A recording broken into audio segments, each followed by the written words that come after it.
Príjemný, dobrý večer, zajn večer, vitajte, pohodlne sa usadte, kto ešte nemá miesto, nájdite si ešte, aj tu sú vpredu 2 voľné miesta, tak smelo sa usadte. Vítam vás na tomto zajn večeri s témou Vzácny prístup k deťom. A bolo mi povedané v zákulisí, že som vzácna. Nie je to odkaz na ministerku kultúry, len aby to bolo na začiatok jasné. Vzniklo to ešte pred týmto výrokom. Ale teším sa, že sa budeme rozprávať o deťoch. A nie len to, že budú mať Deň detí, a vtedy je sviatok, kedy sústreďujeme svoju pozornosť na nich a teším sa, že dnes môžeme opäť sústrediť našu pozornosť, lebo sa budeme rozprávať o tom, ako ich vychovávať, ako ich viesť. A vážim si aj to, že ste vy prišli a že vás táto téma zaujíma. Tak teda spolu so mnou privítajte sestru Lamiu. Už môžeš výsť.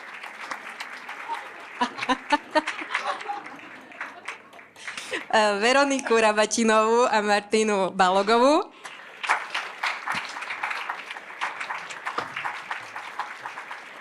A Juraja Hybša.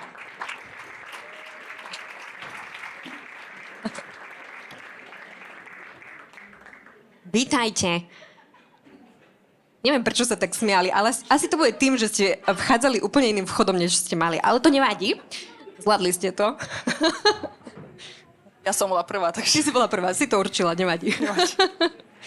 No máme tému Vzácny prístup k deťom. A mňa by zaujímalo, že či vy ste si vedomi toho, že máte vo svojom živote vzácny prístup k deťom, lebo každý jeden z vás pracuje s deťmi. Niektoré z vás majú už aj svoje deti, alebo niektorí. V ženskom rode som to povedala jak nesprávne. Tak čo pre vás znamená slovo vzácny? Teraz neviete, kto prvý má odpovedať, nie? Lamia sa chyta za hlavu, že len mňa nie. Juraj, poď. Tak dobrý večer, ďakujem za pozvanie. Teším sa teda, že toľko ľudí v Prešove má záujem v piatok večer tráviť čas diskusiou o deťoch a vzdelávaní. Ja som sa tak obával, že koľko ľudí v piatok večer dá tomuto prednosť, tak... Si prekvapený? No, prekvapený, ale východné Slovensko musím povedať, že väčšinou nesklame. Že to... Dobre si hýčkaš tento dav. Ja som rodený Bratislavčan, teraz vlastne väčšinou žijem zvolen Zajžova, ale aj čo sa týka učiteľov a učiteľiek, aj keď robíme kurzy, tak na tom východnom Slovensku musím povedať, že aj tá vďačnosť, aj ochota, a teraz neviem, či tu nejaký Bratislavčan, a môžem to povedať, je tu fakt väčšia. No, ale neviem, či to je kvôli tomu, že v Bratislave je väčšia konkurencia, viac ponúk, ale na východné Slovensko chodím veľmi rád. No a neviem vlastne, aká bola otázka. No presne som šla k tomu vrátiť, že vzácny, že čo je pre teba to znamená? To slovo dnes je také, že ťažké. Ja keď som aj teba videl, že čo tam máš, ja že kurník šopa, že tento politický odkaz není úplne dobrý. No, to je niečo ako podobné, keď sa dnes povie slovo, že hlas, to je také normálne a má to tiež zlú konotáciu a kopec ďalších. Tak neviem, asi do týchto tém nejdeme, ale čo sa týka, že vzácny prístup, podľa mňa, že čo sa týka nás, napríklad, čo robíme na Alme, ja hovorím našim učiteľkám a učiteľom, že mali by to byť veci, ktoré mali byť prirodzené. Že nemali by sme vlastne aj veci, ktoré tu asi dnes budeme rozprávať, to by nemalo byť niečo, že to je vzácne. My sa máme snažiť všetci spoločne, aby to bol štandard, aby to bolo niečo normálne, pretože vzácne znamená niečo výnimočné a to, že sa správame s rešpektom k deťom a k akýmkoľvek vrátane tých z generačnej chudoby, by nemalo byť, že vzácnosť, ale mala by to byť úplná samozrejmosť. A ja verím, že postupne k tomu ako krajina dospejeme. Nebudem vás s vami trápiť touto otázkou, na vás mám inú. Lebo tu je Veronika a aj Martina, oni sú zo školy bez porazených, ale tak nám povedzte, že čo je táto škola bez porazených? Lebo ty vlastne, Veronika, ešte máš aj inak s deťmi, sa to volá na Instagrame, ale že čo tam vy robíte? Inak s deťmi je certifikovaná vzdelávacia inštitúcia, ktorá priniesla školu bez porazených na Slovensko. A je to prístup, ktorý učí kohokoľvek dospelého, ako zvládnuť náročné situácie s deťmi. v praxi, keď sa stretávame s rodičmi alebo pedagógmi, tak vidíme, že milujú prácu s deťmi, milujú deti, ale v tých náročných situáciách máme možno tendenciu ísť do moci alebo do nejakých skratiek a to je pre mňa aj vzácnosť. Ostať v rešpekte. Môžem doplniť? Vlastne Škola bez porazených je medzinárodný program, ktorý vlastne prišiel z Ameriky. Autor je Thomas Gordon. On vlastne vymyslel koncept najprv výchovy bez porazených pre rodičov, aby vedeli vlastne, ako lepšie vychádzať s deťmi, ako si ten rešpekt nejak budovať vzájomne. Pretože aby to nešlo len z jednej strany, ale vzájomne. A keď to bolo medzi tými rodičmi a deťmi a to fungovalo, tak tí rodičia sa začali pýtať, že OK, nám to celkom doma funguje, ale možno by bolo fajn to mať aj v tom školskom prostredí, pretože deti trávia veľmi veľa času v tej škole, takže vlastne vymyslela aj koncept školy bez porazených a to je taká filozofia, ktorá ponúka to, ako budovať takú fajn atmosféru v tých triedách, aby sa ani učiteľ, ani žiak necítil porazený. No schválne, že či sú tu nejakí učitelia. Dajte ruku hore, koľko tu máme dnes učiteľov? Pekne. Nie je dobre. Wow. No, tak ty si tu tiež, pani učiteľka, tak povedz trošku aj ty zo svojho miesta ako pani učiteľky. Tu bola ešte v zákulisí taká otázka, že čo ty učíš? Niečo, ale kde? Dobre, poď. Tak čaute všetci. Ešte mám slovo. Prepáčte, že som zdržala, lebo som meškala. Lebo ešte sme boli s deťmi na výlete v Košiciach pri Fontane. Máš dobrú výhovorku, je to v poriadku, akceptujeme, že sme za večer začali neskôr vlastne kvôli tebe. Validná otázka pre učiteľky. Už druhýkrát sa to stalo, počúvaj Lamia. Takže na tretíkrát, keď bude Lamia ako host, tak príďte neskôr. Ja som nie. Nie. No, musela som odprevadiť vzácne deti do školy, aby sa To nič sa cení. nestalo. No, takže ja učím v Košiciach, neviem, či to niekto je z Košic, a vlastne na Kežmarskej 30. Nie je to cirkevná škola, aby sme sa predišli nejakým otázkam. Takže je to normálne štátna škola a v podstate čo robím, tak momentálne tento rok vlastne v podstate niekto húči zvláštne ten mikrofón.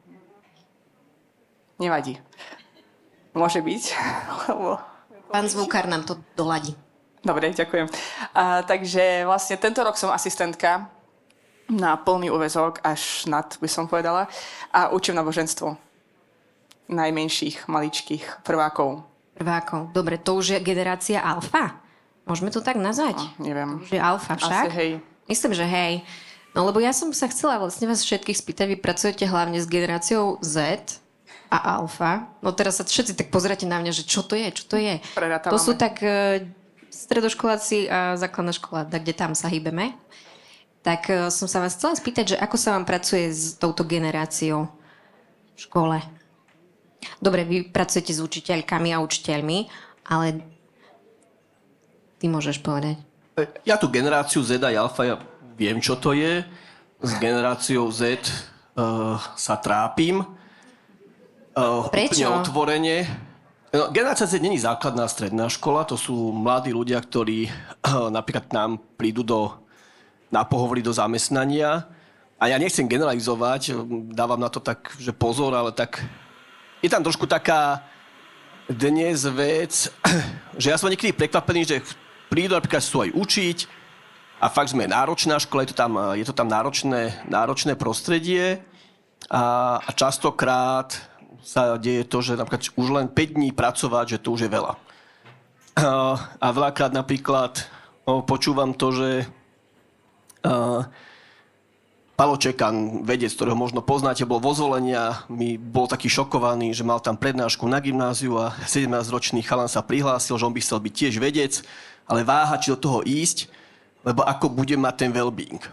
A Palovi tak trochu zamrzol mozog, čo plne rozumiem, lebo proste keď človek chce byť vedec, tam by mala byť tá vášeň. Keď chce byť učiteľ, tam mala byť tá vášeň.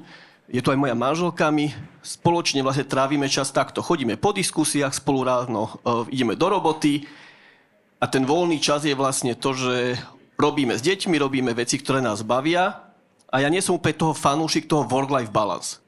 A ja som aj rád, že tu je toľko učiteľov, že piatok večer by mohli vedľa možno tam piť pivo alebo ja neviem, pozerať televízor a oni prídu na diskusiu. A mne sa páči tento prístup, že aby sme čo najviac možno hľadali prácu, ktorá nás naplňa a nemusíme potom hľadať to, že čo vo voľnom čase, lebo v tom voľnom čase robíme vlastne to, čo nás stále baví. Učiteľské povolanie je fakt, že veľmi, veľmi náročné.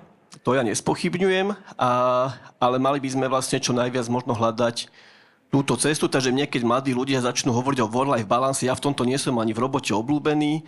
Hovorím proste, že máte work a work. Nájdete si balans. A balans je medzi tým, že či idem pracovať ešte viacej, alebo stačí toľko, koľko robím. Lamia sa tak pozera, tak neviem. Ale Ako verím, to máš? že ma podporí. Ja by som ťa asi nechcela za šéfa. Mňa majú ľudia radi. Tak my aj škola bez... Neviem, či sa tak manželka smeje, alebo kto tu, tak sa... Nie, manželka nemá tak takýto schutí. smiech, to ja poznám. Aj v škole bez porazených učíme, že ak chce alebo očakáva učiteľ, že dieťa bude schopné sa učiť a vnímať, teda to work, tak je potrebné, aby mal aj čas o samote, aj čas jeden na jedného, teda byť v tých vzťahoch. A to je veľmi dôležité, aby bola tam tá rovnováha. A vtedy... Ale každý má mať ten limit alebo to percento pre seba. Presne. Hej, čiže môže to byť u teba, že fakt zvládaš 90 work a 5-5 čas jeden na jedného, lebo si s manželkou vraví, že to je tá vášeň. A vtedy, keď máme naplnené tie ako keby 3 druhy času, tak sme schopní naozaj vnímať, učiť sa, rásť, byť efektívny v tej práci a pekne ako si to povedal, vtedy je to vlastne aj vášeň, tá práca. Dete, oplatí sa chodiť na tie ich školenia, to normálne to taký balzam na dušu prichádza, keď ty rozprávaš. Akože ja sa veľmi teším. Ja musím povedať, že ja sa veľmi teším ako rodič, že môžeme mať tento Zain večer, lebo ja som sa vďaka už len pozeraním videí o tom, ako sa učia učitelia rešpektovať deti, začala doma ináč správať k svojim deťom. Ale mňa by zaujímalo, že pri tých učiteľoch, keď ich vediete do toho, ako budovať vzťah s žiakom, tak čo najviac tí učitelia potrebujú počuť? Že čo sa vám tak opakuje, hej, že pri tých školeniach, lebo niekoľko kurzov už ste absolvovali aj s rôznymi učiteľmi, že čo sa opakuje ako keby taký vzorec? Myslím si, že každému učiteľovi záleží na tom, aby mal dobrý vzťah s dieťaťom, lebo on rozumie veľmi dobre tomu, že ak mám dobrý vzťah a porozumenie, tak je tam spolupráca a je schopnosť aj toho mozgu naozaj sa učiť. Ale často ako keby učitelia stoja v tej role, že ja som pod tlakom. Mám niečo odučiť, je tu nejaká norma a ja mám odozdať nejaké vedomosti, oznámkovať tie deti. A často pod tým tlakom aj my reagujeme možno ako rodičia alebo ako dospelí niekedy nepríliš rešpektujúco. A škola bez porazených je v tom podľa mňa taká láskavá a vzácna.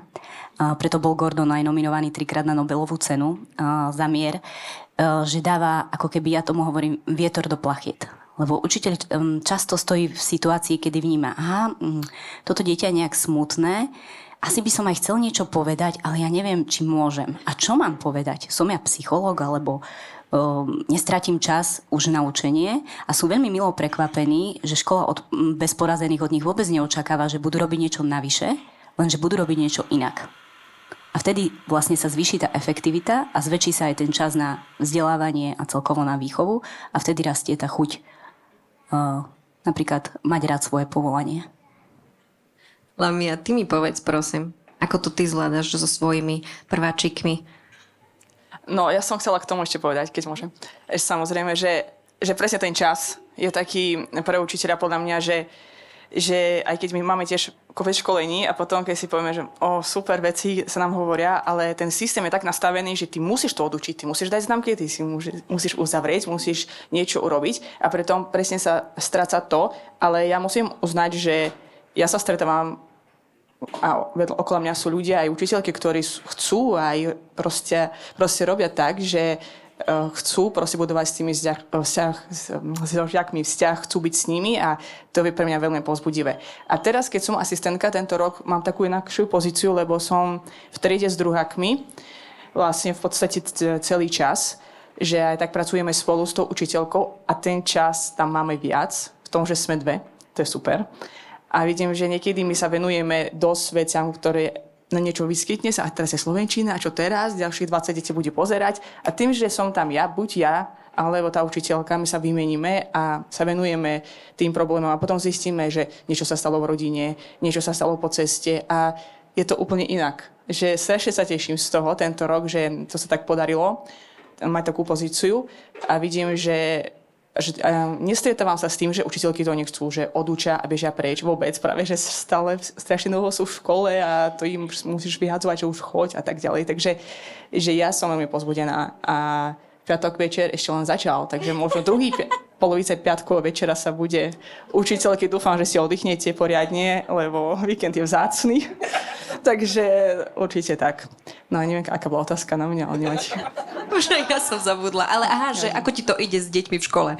To je super. V zmysle, že či máš taký ten prírodzený rešpekt, alebo si ho musíš nejak budovať, alebo ako sa ty približuješ k tým deťom. Veľa otázok som dala, ale v princípe chápeš, že čo robíš, aby tá spätná väzba od detí bola pozitívna a aby aj ťa vnímali. Je to ťažké, lebo je tam taká hranica, že kamarátstva a potom tej učiteľky, že niekedy už vidím, že ja niekedy sa tak sa vhúpnem do aktivity s tými deťmi, že ja už vidím, že oni potom ma prerazia, že potom je ťažko udržať autoritu, ale nikdy nechcem proste po nich kričať, alebo nejako zvýšiť hlas, alebo tak, ale robím to, priznávam sa, tak prepáčte všetky učiteľky a matky, že naozaj musím zvýšiť hlas, aby vnímali, že som tam. Ale prváci sú v tom super a ja som na prvom stupne vlastne najviac, že tam sa dá cez hocičo ich tak nahovoriť na tie veci, že oni ti proste tak veria a sa tak namotivujú, že to je super. A to, čo sa mi stalo naposledy, neviem, či môžem si tak zobrať čas. Daj. Viete, že som písala, slovenčina bola, tak som písala, viete si predstaviť, že ako ja píšem. A deti, ale my tak nepíšeme k. A ja, že OK, ale viete, že to je k, ale vy ma proste musíte naučiť pekne písať, lebo ja neviem pekne písať. Takže prosím pekne, v pondelok mi donesli darček, že mi vyrobili taký pracovný zošit, kde predpísali oni, teda písmenka, a že cez veľkú predstavku ja mám písať tiež. Dobre. To som chcela vlastne povedať, že ja som tú frázu povedal len tak, viete, že vy ma musíte to naučiť a už ma nechajte. Ale oni vlastne to tak zobrali, takže ja som do dnešného dňa som prišla na písmenko F. Ale jednotku dneska som nedostala, lebo som nedoťahla ju až ku čiarke, takže Takže ťa aj hodnotia. Takže ma hodnotili, ale toto som vlastne chcel povedať, že takých človek nám dá, musíš fakt dávať po to, čo povieš, lebo oni ti veria, oni proste sú stále všetky oči na tebe, že čo ty povieš platí a ja som taký človek, že si strašne veľa robím srandu, ale oni tomu veria. A mi kolegyňa už hovorí, že už prestaň, že oni tomu veria. A ja, že Prváci si ani nerozumejú dôzmyslu veľmi. Hej, ale niekedy ja poviem, že ona je policajtka a oni normálne za ňou chodili a pýtali sa, že či kolegyňa je policajtka na polovičný úväzok. Ale už som sa to naučila, že musím trošku si oddeľovať takéto vtipy. Takže mňa to strašne baví. Takto som chcela povedať. Maťka, ty čo by si jej ako učiteľke povedala? Že dobre je na tom? Alebo je piatok. Večer. Šetri ju. Ja premýšľam nad tým, že si povedala, že či je tam trošičku aj to kamarátstvo. Možno nezáleží na tom, ale ja by som povedala, že stále sa potrebujeme stretnúť najprv ako ľudia, až potom ako role. Čiže to je na tom veľmi dôležité. Hej? No a humor v tom všetkom, tie vzťahy samozrejme len podporuje, škodiť určite nebude. Ale aby sme na to mysleli, či už aj učitelia, aj rodičia, žiaci, deti, že stretneme sa stále najprv ako ľudia a potom ako role, ktoré ako keby zastávame. Mne sa páčilo, Juraj, jak si v jednom rozhovore hovoril, že keď si naberal ľudí do Almy, takže si hovoril, že to bude taká vyslovene rehoľná práca. Nadvezujem na teba trošku, hej? Tak sa vy spájate v tejto téme. Tak trošku približ, že čo vy v tej Alme zažívate. Prečo je to tak? Ja možno ešte sa vrátim k tomu, že tu tak často hovorím o tom, že ako máme ako učitelia, učiteľky alebo asistentky pristupovať rešpektujúco k deťom. A podľa mňa sa málo hovorí o tom, že to musí byť obojstranný proces. Aj deti musíme učiť, aby sa naučili rešpektujúcemu prístupu a čo je dôležité aj rodičov. Ja teraz sa trošku zastanem učiteľov, nehovorím to kvôli tomu, že tu takto sedí táto väčšina, a na tých učiteľov strašne veľa váľame. Rešpektujúco komunikujte, rešpektujúco buďte k rodičom, buďte stále milí, nesmiete nikdy zvýšiť hlas a tak ďalej. Ale ja čím viacej som naozaj aj s tými deťmi a tak ďalej, my to musíme učiť aj naopak. Našich rodičov napríklad, a to je jedno, či sú z majority alebo z generačnej chudoby, ja im hovorím, že k učiteľovi sa musí správať, že to je svätý človek. A niekedy naozaj tí ľudia mi, neviem, nie tí, ale svätí, Tu tak inak. Iný komunikácia. a snažím sa im vysvetliť, že aká to je fakt náročná práca. A ja som napríklad, keď som bol naposledy v osade, mali sme tam taký problém s našou žiačkou, má ťažký život, ja to chápem, išiel som za mamou, že fakt sa musíme porozprávať spoločne, že ako to robiť. A ja som aj pozval, že pani Simona, poďte na vyučovanie, sadnete sa tam aj vy a uvidíte, že aké to tam naozaj je. Ona, že nie, že ona tam nepôjde, že ona vie, že to tam bude veľmi náročné. Takže toto len chcem tak možno zdôrazniť, že aby sme nemali len to očakávanie od učiteľov, že oni budú rešpektujúci, aj my rodičia musíme byť rešpektujúci a oceňujúci voči učiteľom, lebo podľa mňa to na Slovensku strašne zanedbávame, že tí učitelia a učiteľky dostávajú strašne málo pozitívnej spätnej väzby. Väčšinou sa na nich valí len, čo robia zle. Ja keď pozerám sociálne siete, to je masaker, že čo všetko učiteľ vlastne nespravil. A rovnako to sa týka aj tých detí, lebo trošku ten obraz o tom, že každé dieťa, aj ten prváčik, že to je anielik, to tak úplne podľa mňa neplatí, že tie deti sú tvárne, potrebujeme ich naozaj tiež učiť pravidlám a pre mňa napríklad dôležité, že aj u nás na škole učíme sa, to robíme strašne veľa chýb, ale jedna z kľúčových vecí je proste, že musíme všetci dodržiavať pravidlá. A poviem to na takom príklade, ja ráno vítam deti, keď chodia do školy, ja tam vždy stojím, zistujem, že ako sú na to. My máme deti naozaj že z ťažkých podmienok, ktoré naozaj žijú v generačnej chudobe, žijú častokrát v drevených príbytkoch, bez vody, bez toalety. Akože tie podmienky sú, že to je stredovek a zistujem teda, že či majú jedlo, niektoré poslanú rovno na raňajky a tak ďalej, ale zároveň jedno z kľúčových pravidiel ráno je, že sa musíte prezúvať. A keď sa neprezujú, tak to není teraz, že ja mu budem akože vysvetľovať 3 hodiny, tak proste ja ho vyzujem a ide bose a učíme sa to takýmto spôsobom a to je o tom proste, že musíme sa naučiť dodržiavať tie pravidlá. Zároveň tá škola je miestom, kde to dieťa má naozaj dostať všetky tie potreby, ktoré potrebuje, čo sa týka jedla, čo sa týka dávam aj oblečenie a tak ďalej, ale vyžadujeme spätne aj, aby tam tie pravidlá fungovali. Takže toto je možno pre mňa také, že dôležité, lebo častokrát vidíme možno aj to, že stále chceme pomáhať, ale tá pomoc musí niekedy naozaj mať aj ten vzdelávací efekt. Takže preto napríklad u nás niekedy uvidíte deti, že tam behajú v ponožkách, lebo 35. krát si zabudli prezúvky, ktoré my im dáme, oni zase ich niekde zabudnú a je to presne pre nich ale poučenie do života, že aby tie veci vedeli s tým pracovať. No dobre, a teraz ja si viem predstaviť, že som v tej učiteľskej role a ako napríklad tá škola sa o mňa bude starať, aby som to ja ako učiteľ zvládol? Čo podnikáte v škole pre tých učiteľov? Keď ani spätná väzba od rodičov, samozrejme. V rámci kolektívu sme v takej akože pozbudzovačskej, veľakrát asi aj skepse, hej, lebo však výsledky možno vidno, ale štatistika hovorí niečo iné. Takto, ja som sa tak tu uviedol, že ten work and work, takže ja nie som úplne ten najlepší na tú podporu. Našťastie tam máme kopec iných ľudí v tíme, ktorí plnia túto funkciu, že sa oslavujú narodeniny, robia team building, to je všetko skvelé. Není to úplne moja iniciatíva, sa priznám, že a vždy sa rád pridám, keď to teda sa už robí, ale není úplne pravda napríklad, že by rodičia nedávali tú pozitívnu spätnú väzbu. My na rade rodičov k tomu rodičov priamo vedieme. A normálne im povieme, ak sa niečo udeje v škole, čo zaslúži ocenenie, napíšte tomu učiteľovi na EduPage. Napíšte mu výsprávu, napíšte mu SMS-ku. Teraz napríklad na Deň učiteľov dostali naši učitelia od rodičov listy s poďakovaním, že čo sa im konkrétne páčilo, že ako robia.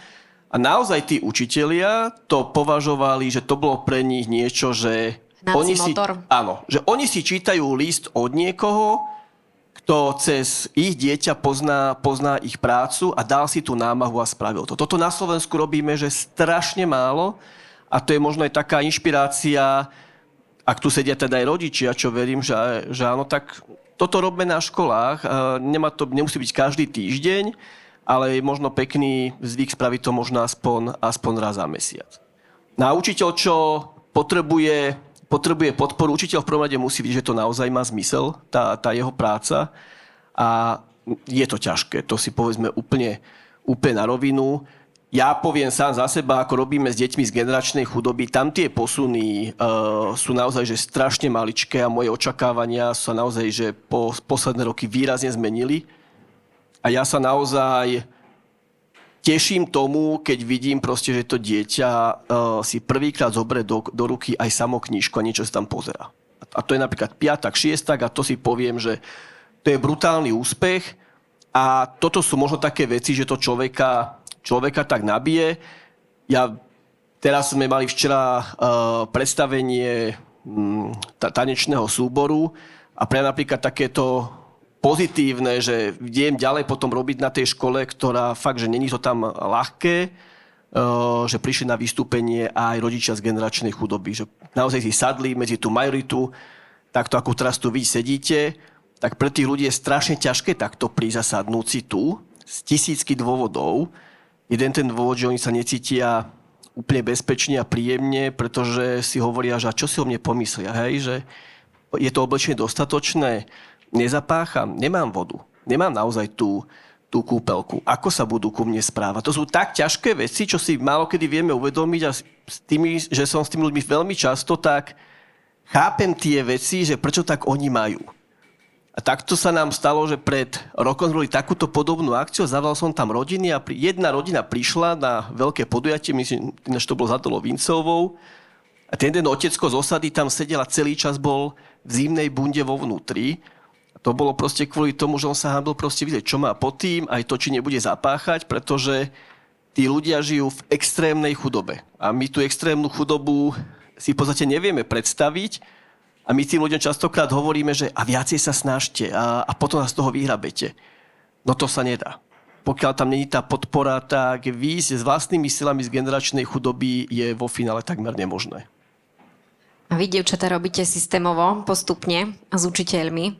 Mňa aj k tomu napadlo, že je istý čas v rámci vzdelávania škole bez porazených hovoríme o tej hierarchii potrieb a na takom pre mňa peknom príklade jaskinného muža, ktorý je hladný, ale rozhodne sa podstúpiť nebezpečenstvo a vyjde z jaskyne a ide uloviť si nejaké mäso. Keď sa zasíti, vráti sa do tej jaskyne a už teda je sytý, už má bezpečie, už má istotu, že mám to mäso, tak začne premýšľať aj ďalej a teda sa rozhodne, že si to mäso uskladní niekde v jaskyni.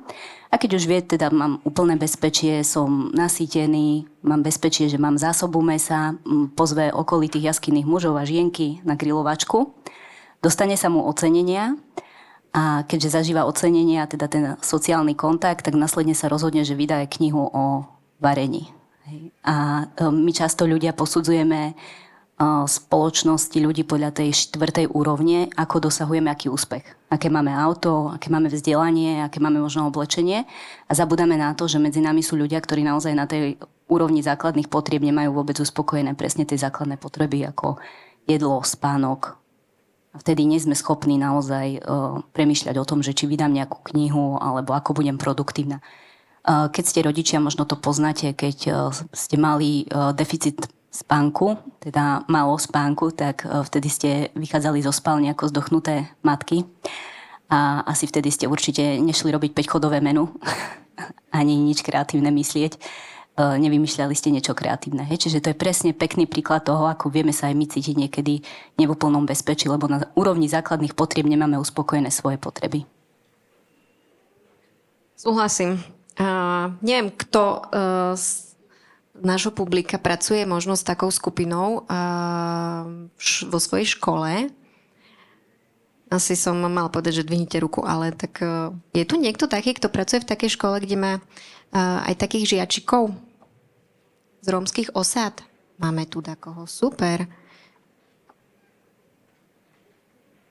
No, vy ste boli niekedy učiť školu takých učiteľov, ktorí pracujú aj s takými skupinami ľudí? Alebo rodinami? Priamo školu nie, ale my máme osobnú skúsenosť, keďže sme predtým vlastne pracovne pôsobili v detskom domove, kde sú často umiestňované deti z týchto komunít. Čiže priamo sme pracovali s týmito rodinami aj v ich obydliach, aj v práci.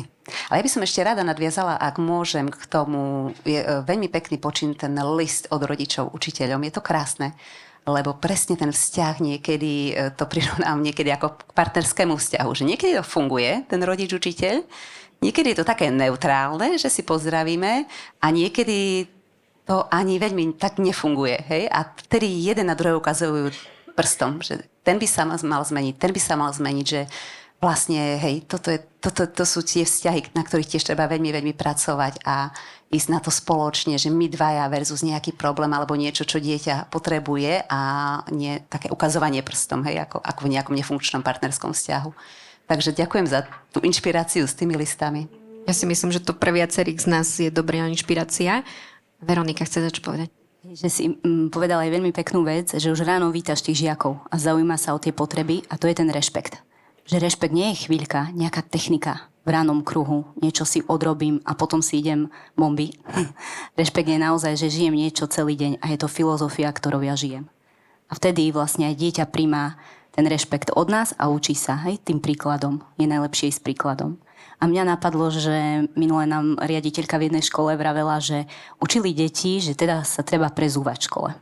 Že aký to má pozitívny efekt na ich pani upratovačku, že teda je tam menej špiny a teda. A zrazu mala pekné šaty a nechcelo sa jej prezúť ako riaditeľke. Tak vravela si, že ty brďo, že prúser. Že tiež by som si chcela nechať pekné sandálky, aby som pekne vyzerala v tých šatách. A tak išla príkladom tým deťom, že áno, že často od vás požadujeme niečo a sami ako dospelí radi vystupujeme v tej role, že tak teraz urobím si výnimku, ale od detí požadujeme, aby nám preukazovali stále ten rešpekt alebo tú úctu. A je veľmi fajn pozerať sa aj, ako ty hovoríš, hej, že čo je pod tým správaním. Nielen hodnotiť, nielen posudzovať, a toto učí aj škola bez porazených. Pozerať sa na dieťa, čo je za tým správaním. Ja teda by som k tomu prezúvaniu povedal, že to je dôležitá teda vec, ja tam vyzerám to ako školník. My sme to už tak vymakali, že my tam už stojíme ráno 4, lebo začalo to všetkých baviť, už tam aj rodičia sú a vlastne tam vzniká taký debatný krúžok. Sem sa mi stane potom, že mi deviatáci ujdu a potom vlastne musím zase do triedy a zase ich idem prezúť, lebo tí skúšajú, že čo to dá, hlavne už keď teraz je máj a oni už majú po všetkých príjmačkách. Ale dôležitá vec, čo chcem povedať, teda, že ja som samozrejme prezutý. A to je dôležité presne, že oni na tom dospelom musia vidieť, že on tie pravidlá dodržiava rovnako ako oni. Ja keď som bol takto v teniskách, tak si to netrúfnem. Náš syn tiež do tej školy chodí, on sa teda akože prezúva, ale minulý týždeň napríklad sa zabudol a vrátil som aj Joriho, čo ináč ako tiež pre deti dobrý signál nerozlišujem. Či teraz si rómske, nerómske dieťa, či si môj syn, moja dcera, nie proste. Ideme všetci takto. A toto je to, čo pomáha budovať tú komunitu, kde sú proste teraz tie rešpektujúce pravidlá pre všetkých. A ja možno tým k listom, že vzniklo to tak, že ja keď som učil ešte v Bratislave, ja si dodnes pamätám, je to hlboká fakt, že skúsenosť. Ja keď som ako bol učiteľ, tak raz za mnou prišla na rodičovskom mamička, že či mi niečo môže povedať. Ja som úplne klasicky čakal, bože, že zase, čo som spravila, neviem, milión problémov. A tá mamička, fakt dodnes si ju pamätám, ako prišla a povedala teda, že pán profesor, nás volí profesor na gymnáziu, že no vy ste tak úžasný učiteľ, že môjho syna ste inšpirovali čítať. A ja som bol taký hrdý, že takéto niečo mi povedala. Ten syn inakšie dnes je lekár, pracuje vo Viedni, aj sa ešte občas stretneme. Ale ja keď som ho mal v triede, tak akože čítať sa mu vôbec nechcelo. Ale vďaka tomu sme sa veľa rozprávali, ukazoval som mu knihy, ktoré by mohli zaujímať.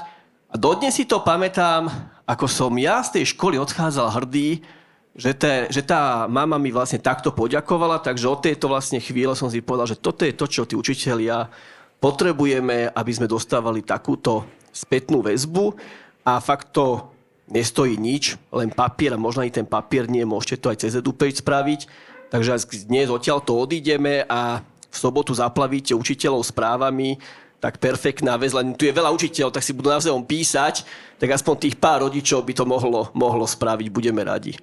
Určite budeme radi. Lamia, tebe by to potešilo, nie? Keby ti takto tak napísal. Áno. A ja som nad tým celý čas rozmýšľala, lebo aj mne už napísali takéto krásne správy, ale viete, čo je zaujímavé, neviem, ako to máte vy, ale vnímam to aj na seba, na mojich kolegyňach, že častokrát je to také, že 100-krát ti povedia super a jedna správa, ktorá ti tak rozhodí deň a ty stále len potom, že no proste a chodíš a dúmaš, prečo to napísala mamička, alebo teda otecko, že a čo to spravil a vieš sa snažím. A toto je pre mňa také zaujímavé, prečo to tak je. Že aj tak sa aj ja sa lebo tak... mozog vníma kritiku horšie ako No, sme ocenenie. ľudia, jasne, ale niekedy je fakt, že 20 pekných správ a tá jedna bude, že nebolo to dobré a aj tak dúmaš nad tým. A existuje Ale tak, nejaký obranný mechanizmus, No, ako si to by bola skvelá pripomenúť otázka. tie pozitívne správy namiesto tej negatívnej? Tak je fajn, keď sami si ako keby vedieme možno nejaký denník vďačnosti alebo niečo, aby sme si otvárali ten náš vlastný obzor o tých pozitívach, ktoré máme. Lebo presne náš mozog je evolučne nastavený tak, že my v evolúcii sme potrebovali vnímať nebezpečenstvo, aby sme prežili, nie pocit ako nejakého spokojnosti. Čiže sme neustále nastavení na to, či nie je nejaké ohrozenie a tú kritiku práve preto nás tak ako keby dostane. A ešte si možno uvedomiť, že máme ten už dospelý, zrelý mozog a deti ho nemajú. Hej, čiže akákoľvek malá kritika a keď zabudneme možno oceniť, že super, Joli, ty si dnes nezabudol papuče, teším sa, hej, potom poviem, že wow, máš aj úlohu, čokoľvek, tak potom si môžeme dovoliť aj nejakú spätnú väzbu ohľadom toho, že niečo nefunguje tak, ako má. Že deti ešte si to ani nevedia takto zvedomiť, ako my dospelí, že tak toto som pobabrala, ale mám iné kvality. Hej, nevyšla mi babovka, ale viem robiť dobrý šalát, napríklad. No, tak hovoríme o hodnotení učiteľov aj žiakov. No, taká vďačná téma je hodnotenie číslom a hodnotenie alebo známkou a hodnotenie slovné. Vy to ako máte v škole? Tak teraz to vlastne prichádza na školy, že máme vlastne hodnotiť slovne a vlastne to sú burlivé debaty a všetko aj školenia, ktoré absolvujeme. Teda je to zaujímavý proces. Teda my ešte máme známky, samozrejme, ale stále proste, keď sme si povedali, že aj tak hodnotíme aj slovne, len teda neoficiálne, ale neviem, čo to spraví. Rozdeľuje to podľa mňa trošku spoločnosť za a proti. Takže je to taká veľmi aktuálna téma. Je to aktuálna téma. Moja netier napríklad na strednom Slovensku dostáva len slovné hodnotenie. Moja dcera v Prešove.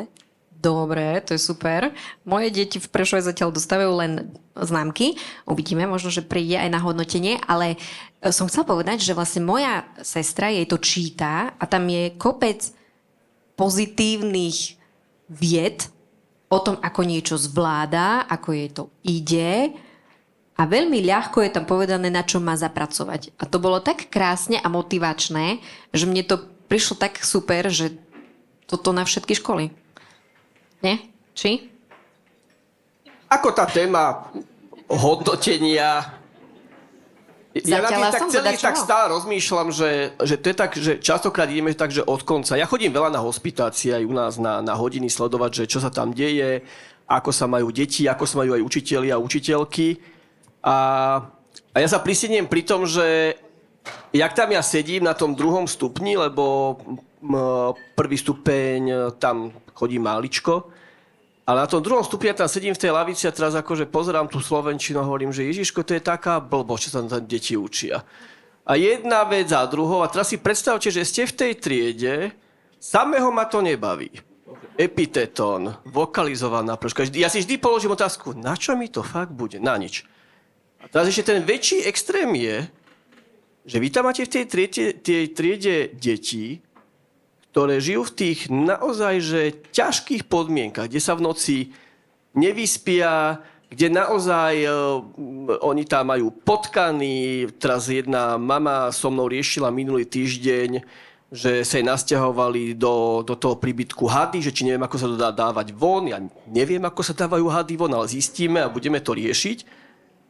A teraz si uvedomíte, že v týchto podmienkach, kde tie deti sú, a to si nevybrali, a kde im tá spoločnosť vo veľkej miere absolútne nepomáha, sedia a majú sa učiť vokalizovanú predložku.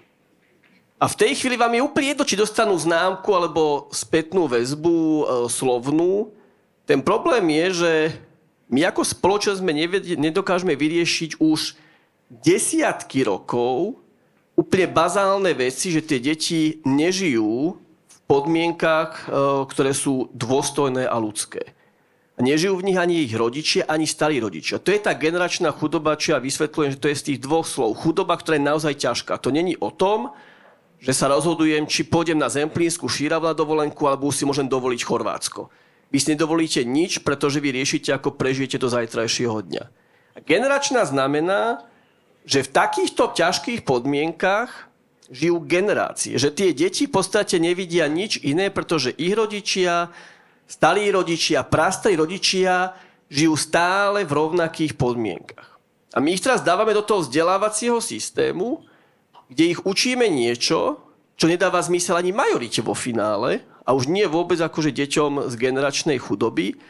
A preto otázka, že ako tie deti hodnotiť, je mnohokrát v tomto prípade relevantná, pretože a tie deti naše napríklad sú v tomto vysoko otrle. Vy môžete dať sedmičky, s nimi to nič nespraví a je to úplne OK, pretože im to nedáva zmysel. A nie je práve preto lepšie slovne ich ako keby motivovať? Že tá známka, v podstate tá slovná, je motivujúca. Že slovné hodnotenie je určite dobré, len viete, no čo poviete teraz tam nášmu Nikolasovi, čo tam žije v Maringotke, že Nikolás, ty si už zvládol epitéton perfektne. Nie to ironicky. nedáva zmysel. No, však... To je deti potrebujú, všetky deti potrebujú zažívať úspech. A ja veľa hovorím o deťoch z generačnej chudoby práve pretože o tom sa strašne málo hovorí. A deti z generačnej chudoby zažívajú strašne málo úspech. Tie akademické úspechy, napríklad, že jednotky alebo slovné hodnotenie zvládli nejaké učivo, je toho naozaj že strašne máličko. A my preto musíme hľadať cesty, že kde ten úspech môžu zažiť. Že toto je povinnosť škôl a dospelých hľadať, že v čom sú naozaj dobrí. Poviem posledný príbeh, už potom nebudem rozprávať, že ja som zistil tento Nikolás, keď vidím, ako sa on učí epitétom, mne to je úplne jasné, že jemu to je na nič. Aj mi to je blbé povedať, aby vôbec zabral, lebo sám nevidím v tom zmysel. Ale jeho strašne baví šport, boxovanie. A v tom je fakt dobrý. On žije tam vzadu, ešte za to vylúčenou komunitou ďalšie 3 kilometre, chodí tam behať, posiluje a chodí na tréningy. A ja keď som videl, že ako ten Nikolás fakt má tú disciplínu a že toto je vec, kde on sa snaží dosiahnuť úspech, tak sme mu ako škola teraz pomohli, že sme mu nakúpili veci, lebo on boxoval bez akéhokoľvek toho chránenia. Hej? Že boxoval s bielými deťmi, všetky deti obrnené, Nikolás bez ničoho, lebo na to nemá peniaz a nechal sa otlkať. No tak sme mu ako škola kúpili celú výstroj a tréner hovoril, že Nikolás by mohol ísť napríklad na nejaký zápas, tak sme mu ako škola pobudali, že Nikolás, ak zvládneš niektoré veci v rámci, že dobrú dochádzku a tak ďalej, tak pôjdeš na zápas, takže ja teraz napríklad chodím s Nikolásom aj s mojím synom, chodím na boxerské zápasy, čo je teda fakt, že niečo neuveriteľné. Neviem, kto z vás chodí na boxerské zápasy. Ja som minulý mesiac v Košiciach, to je tajský box, to je iný svet. A dokonca boxujú dievčatá, ja som toto netušil, že takéto niečo existuje. Lenže toto je vec, kde ten chlapec dosahuje úspech a cez toto vieme niekam posúvať. A ja nechcem byť vedel epitéton, ja jediné, čo od neho teraz chcem, aby proste pracoval na tom, aby lepšie čítal. A ak bude lepšie čítať, teraz číta knihu ináč o boxerovi, tak budeme zase chodiť na zápasy. Ja sobotu som ochotný ráno o 6 vstať, pozerať sa, ako sa tam všetci mlátia, vyplúvajú do vedra krv.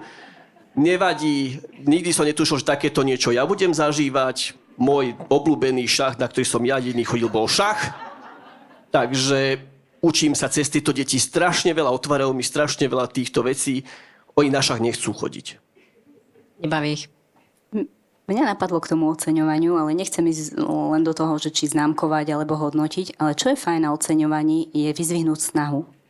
Lebo, a tam je priestor presne, aby tak na tvojej úrovni super je, že aspoň tú knihu o boxerovi, lebo toto má pre teba význam. A obdobne je, že takto učíme pristupovať aj dospelých napríklad ku konfliktom. Že ako náhle sa odohráva nejaký konflikt napríklad medzi deťmi, tak je fajn do toho vstupovať, že každý z nich sa na nejakej svojej rovine snažil. Možno tam bol pokus, požičaj mi to, ona na to mi vyplazí jazyk a ja už sa neovládnem, lebo nemám ešte zrelý mozog a popíšem jej šlabikár. Hej, ale keď vstupuje do toho ten dospelý s tým, že snažila si sa, ale už potom sa to zvrhlo, tak toto je veľmi fajn. Hej, že vidím, že to už nezvládate. Ja používam napríklad takú vetu vo vzťahu k svojim deťom. Hej, že, a tam je ten odkaz. Na nejakej úrovni ste sa snažili. To, že to už potom sklzne do pľuvancov a bitiek, to je iný level. Na to používam iné zručnosti, tam sú tie hranice. Ale presne prichádzam s tým rešpektom, že verím, že každý na tej svojej rovine nejakú snahu mal. Máme ju všetci. No a tebe to ako ide v triede? No k tým známkam. Proste, viete, že ja si myslím, že učiteľ, proste bežný, strašne nerád dáva zlé známky. Ale viete, že v čom je najväčší problém, aspoň u detí, keď dostane 3, čo prvé povie? Čo mama? Mama ma zabije. A ja, že jedinečka, 3, to je v pohode. A ja som mala 3. Fakt? Áno, aj 4, aj 5. Tak oni, super, tak 3 je dobrá. Ale toto, že oni sa boja, čo doma. A to ja si myslím, že ja sa bojím, že čo s tým slovným hodnotením, či postupne sa to zasa nezhupne do toho, že už prídeme, že všetci si zvykneme na to, aj tak potom niekomu to bude nedostatočné doma, alebo hoci kde budú hovoriť, že a prečo tam bolo slovíčko, že zlepší sa, nemalo tam byť to slovíčko, že keď chceš nájsť niečo, tak nájdeš si. A toto mi je strašne ľúto. Ja som mala hrozné známky. A som tu. Že ešte sme mali naopak známky, viete. Takže 5 bola dobrá známka.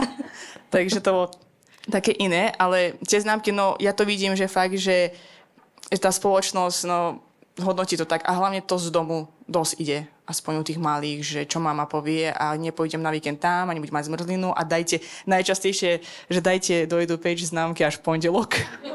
Nie v piatok. To viete, to je masaker. Takže toto... Také prosby máš? To staršie ročníky skôr, ale mi ich je ľúto, lebo že ja tak, že čo teraz nepôjdu na víkend spolu, alebo čo sa stane.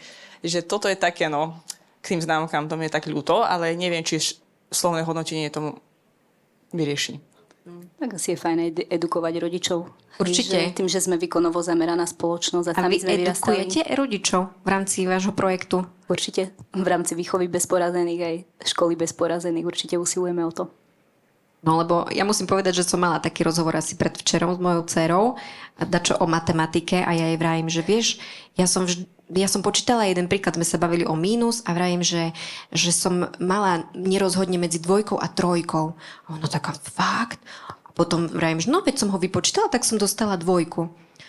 A potom tak zhodnotila moja dcera, veď ty vieš matematiku, a no vidíš, že ja počítať viem, ale aj tak to neodzrkadlila tá moja známka aj v škole, že to je v podstate jedno, že akú známku mám.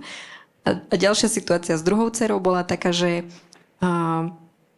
vravím, že už sa blíži koniec roka, budete písať písomky, netreba sa dať čo učiť, ale mamka na čo? A vravím, tak máš tam nejaké 2, 1, to nevadí. Tak sa mi to vlastne páčilo, že dobre to robíme my ako rodičia, som sa teraz tak pohľadkala, že nebazirujeme na známkach, a ruka na srdce pre rodičov, že do akej miery nie sme takí stíhačkoví, alebo sme stíhačkoví, do akej miery máme deti pod kontrolou až príliš, alebo nie. Stále máme predstavu, že známky znamenajú úspech. No. Stále žijeme tým, čo vôbec tak nemusí byť, ale žijeme tým, že vlastne tie známky zabezpečia veľmi fajn budúcnosť. Moja mama je učiteľka, čiže som v tom vyrastala. Dobre, posuňme sa od známkovania. Máme tu veľa učiteľov. To je super, že ste tu. Si to veľmi vážim, lebo vaša práca, tak ako aj ty si, Juraj, povedal, je vlastne nad rámec toho, čo robíte len v škole. Že to je, ja mám taký pocit, že tá práca v škole je len akože toľko z takého veľkého celku a balíka toho všetkého, čo vy robíte. A povedz ešte trošku aj o Alme a o vás, o vašich učiteľoch. Neviem, či vy využívate aj Teach for Slovakia, nejakých ľudí? U nás sú aj učitelia z Teach, inak máme voľné miesto matematikára na 2. stupni, vysoká pedagogická výzva, takže Ako by sa chcel presťahovať do Zvolená? Ja tu potom ostanem, takže keby niekto mal záujem a prvostupňára alebo prvostupňárku hľadáme. Lamia? Som na východe srdcom už. Takže kto by sa chcel posunúť do Zvolená, tak môžeme potom podebatovať. Alma je vysoko špecifický projekt v tom, že tí, čo to možno trochu poznáte, ja to skrátim. Alma bola pôvodne štátna škola, alebo verejná, ako po správnosti sa povie. A bola taký klasická vec, ktorú poznáte aj tu asi v Prešove, v Košiciach, tu v Prešove myslím, že Tehelňa však. A v podstate každé krajské okresné mesto má také školy vrátane Bratislavy, kde sa odkladajú tie deti, ktoré už tak viac menej nikto nechce. Ako v Bratislave to nie sú úplne že len že rómske, máme tam takú školu, ale vraka sú to deti, ktoré žijú napríklad v ubytovniach, deti cudzincov a tak ďalej. To je obrovský problém, ktorý máme, pretože vznikajú nám segregované školy a keď sa raz stane škola segregovanou, veľmi ťažko sa to mení. A ja nehovorím teraz o školách, ktoré sú v osadách, ja hovorím o školách, ktoré sú v mestách, pretože tam tá zmena je možná a tam zlyhali samosprávy. A to sa stalo vo Zvolenie, kde si proste pred 12 rokmi povedali, že ktorú školu tak vytipujeme, kde dáme tie naše deti z generačnej chudoby a vytipovali vlastne predchodkyňu Almy a tam vlastne začali deti chodiť. Stal sa jav, a ja som vtedy aj s vtedajšou primátorkou o tom rozprával, že toto není dobrá vec, že robíme to zle. Stal sa jav, ktorý je veľmi známy a ktorý poznáme aj v zahraničí, aj na Slovensku. Tá majorita začala z tých škôl odchádzať. Naša škola mala pôvodne 400, asi 20 žiakov. My sme školu prebrali z menej ako 200. Polovička zrazu vyfúčala preč. No a v tejto situácii mesto vlastne nevedelo, čo s tou školou. Tá škola produkovala ročný dlh 80 000 eur, čo je veľká suma. Do prvoročníka sa už prihlásilo len 13 detí, tam nikto nechcel chodiť. Vedľajšia škola, ktorá je od nás 20 metrov, bola preplnená. Tam sa riešilo, že idú robiť nadstavbu. Mesto má takto blízko školy v jednej nadstavbu, druhá je prázdna. To asi ten problém bude niekde inde. No musím povedať, že vo Zvolenie sa naozaj spravil, že zásadný revolučný krok a za to patrí naozaj akože veľký rešpekt primátorovi aj poslancom, že prvýkrát v histórii Slovenska vlastne spravili to, že tú školu vlastne odovzdali neziskové organizácii, to znamená Živici, hlavný partner je Teach, kde povedali teda, že poďme spraviť ten pokus, ako zo segregovanej školy spraviť školu, do ktorej sa vráti aj majorita. Samozrejme je to, že extrémne ťažké, my máme naozaj, že aj veľa darcov, ktorí nám finančne pomáhajú, tá škola by to inakšie neprežila, lebo tá škola bola zanedbaná po mnohých stránkach. No a tá majorita začala vracať. My vlastne dnes už, keď prídete na budúci školský rok k nám do školy, tak ten prvý stupeň má už len 10% detí z generačnej chudoby, pretože naša podmienka bola, že my nejdeme budovať, ako si pôvodne ľudia hovorili, že dobrú rómsku školu, ale my ideme budovať inkluzívnu školu, to znamená školu, do ktorej chodia aj deti z majority, aj deti z generačnej chudoby, deti s nadaním, aj deti so zdravotným znevýhodnením, lebo taká je naša spoločnosť. Že my sme hovorili, že to poslanie Almy, to kľúčové, čo mám za tým ja, a ja si myslím, že dnes už tie školy nemajú to hlavné poslanie odovzdávať vedomosti, fakty a tak ďalej, ale jedno z hlavných poslaní škôl má byť to, že školy pomáhajú budovať súdržnejšiu spoločnosť. Lebo tie základné školy, to je jedno z mála miest, kde sa ešte môžu naozaj stretávať tie rozdielne sociálne vrstvy, kde sa môžu stretávať tie rozmanité deti. Pokiaľ už na školách základných vytvárame nejaké kmene, hej, že tu chodia tí nadaní, tu nám chodia bohatí, tu nám chodia tí, čo nikto nechce, tak sa potom nemôžeme čudovať, že tá spoločnosť sa nám rozpadá a táto krajina s tým má obrovský problém. Slovensko patrí medzi druhú najviac polarizovanú krajinu v rámci Európskej únie. A ono to žiaľ Bohu vidno, že školstvo v tom už časti prispieva, pretože tie deti takto delíme. Takže našou snahou je, že ako pracovať s tým, aby sme mali rozmanité deti, aby tam spoločne dokázali fungovať. Jasné, že to není ľahké, je tam strašne veľa víziev, ale pre nás je dôležité, ako pracovať aj s rodičmi. aby aj rodičia, keď sú fakt rozdielní, dokázali spolu fungovať. Ja poviem príklad, že čo ma fakt potešilo, lebo tých zlyhaní je strašne veľa, potom vždy sa upínam k tým dobrým príbehom, aby sme to vydržali, že keď máme vianočný večierok, tak posledné 2 vianočné večierky boli konečne také, kde ma to fakt potešilo, že prišli naozaj, že rodičia aj z majority, a to, že máme aj rodičov, ktorí sú vysokoškolskí učitelia, právnici, podnikatelia, a prišli aj rodičia z generačnej chudoby. Hej? Prišli s tými 6-7 detí, ale že oni teda akože tiež chcú vidieť svoje deti a teraz zrazu vidíte, že tí ľudia by sa nikdy nestretli. Tí ľudia z majority nechodia do osady a tí z osady nechodia na tie miesta, kde chodí majorita, ale oni sa zrazu stretnú proste v škole na vianočnom večierku a to sú veci, ktoré si hovorím, a toto je tiež úlohou školy a ja osobne si myslím, že oveľa dôležitejšou ako naučiť Nikolasa epiteton.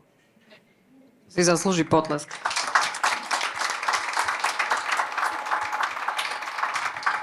Otázka znie, že čo nám ostatným školám bráni v tom začať fungovať tak možno podľa tohto prístupu. Vy, dievčatá, sa stretávate s rôznymi školami, s rôznymi riaditeľmi. Prichádzate do kontaktu s takou témou inklúzie? Tak v rámci toho, že ponúkame rešpektujúci prístup, tak sa stretávame s tým, že napríklad pri komunikácii s riaditeľom stretávame sa naklonosť k tomu, že chceme nejakú filozofiu rešpektu, chcem to učiť celý ansambel učiteľov, z vrchu až po spodok. Čiže asi to vnímame trocha tak v krajšej bublinke, pretože komunikujeme, tí, ktorí nás oslovujú, sú naklonení k rešpektu. Obdoba je to, aj keď príde rodič do vzdelávania k nám, tak je to presne rodič, ktorý uvažuje o tom, že chcem zručnosti tie rešpektujúce. A možno tu len dodám, že často tu znie slovo rešpekt a často sa mylne v spoločnosti zamieňa, že rešpekt je niečo, že dieťa si môže robiť čokoľvek. Rešpekt nie je o tom, že dieťa si robí čokoľvek, ale zachovám si autoritu a pritom stanovujem hranice. Ale tak, aby nikto doslova sa tu necítil ponižený, zosmiešnený, teda bez porazených. V každej triede sa podľa mňa nájde zopár jedincov, ktorí majú nejakú poruchu správania alebo poruchu pozornosti. A každý rok mám pocit, že sa to tak akože zvyšuje ten počet v triede, však možno príde nejaká otázka aj k tomu, ale ako s tým pracovať, aby sa tí učitelia nezbláznili? Tak dajte nejaké také praktické tipy z vašho kurzu trošku. Asi je náročné vyberať konkrétne praktické tipy, pretože sú to nástroje, ktoré sa učia a trénujú skutočne 50 hodín a sami veríme, že je to veľmi, veľmi náročné povolanie, aj krásne, aj náročné.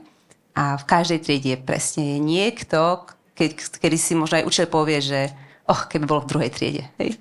Ale myslím si, že je to vo veľa povolaniach tak, a ja ako psychologička asi by som nemala, ale že keby to bolo trošičku lepšie niekedy, čiže je to veľmi, veľmi náročné, ale myslím si, že pomôže asi to spojenie, na krátku chvíľu spojiť sa s tým dieťaťom. Ja ťa vidím, ja ťa vnímam, ja ťa počujem, že si tu.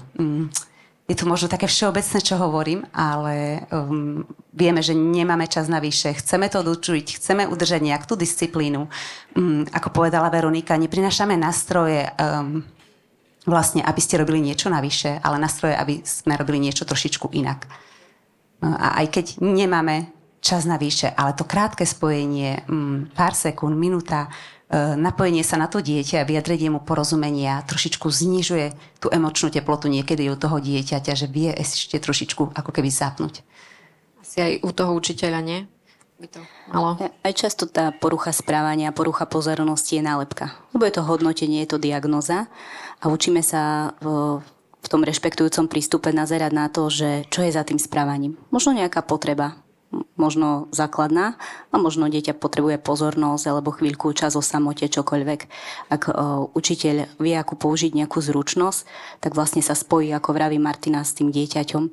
A mňa napadol aj taký príklad, že často učitelia majú potrebu, že musím hneď do toho vstúpiť, musím prísť nejakým riešením a cítia taký tlak na seba. A často potom buď vstupujú do týchto situácií k deťom hneď s riešením, že urob to a to, a bude to takto, ale nesíti to potreby tých detí, čiže ako keby ten problém pokračuje ďalej a ešte sa nabaľuje. A teraz ma napadla, keď si sa to pýtala, taká spätná väzba z kurzu, ktorý sme nedávno končili tu v Prešove, a povedala nám učiteľka, že deti sa pohádali, lebo si popísali šlabikár. Štandardne by išla do tej situácie s nejakým riešením. Ty urobíš to a ty urobíš to.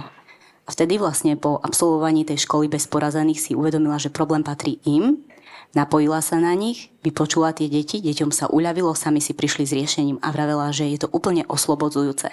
A to je jedna zo základných vecí, ktorú v tých 50 hodinách učíme, že veľa vecí, s ktorými deti prichádzajú do školy, nesúvisí s učiteľom.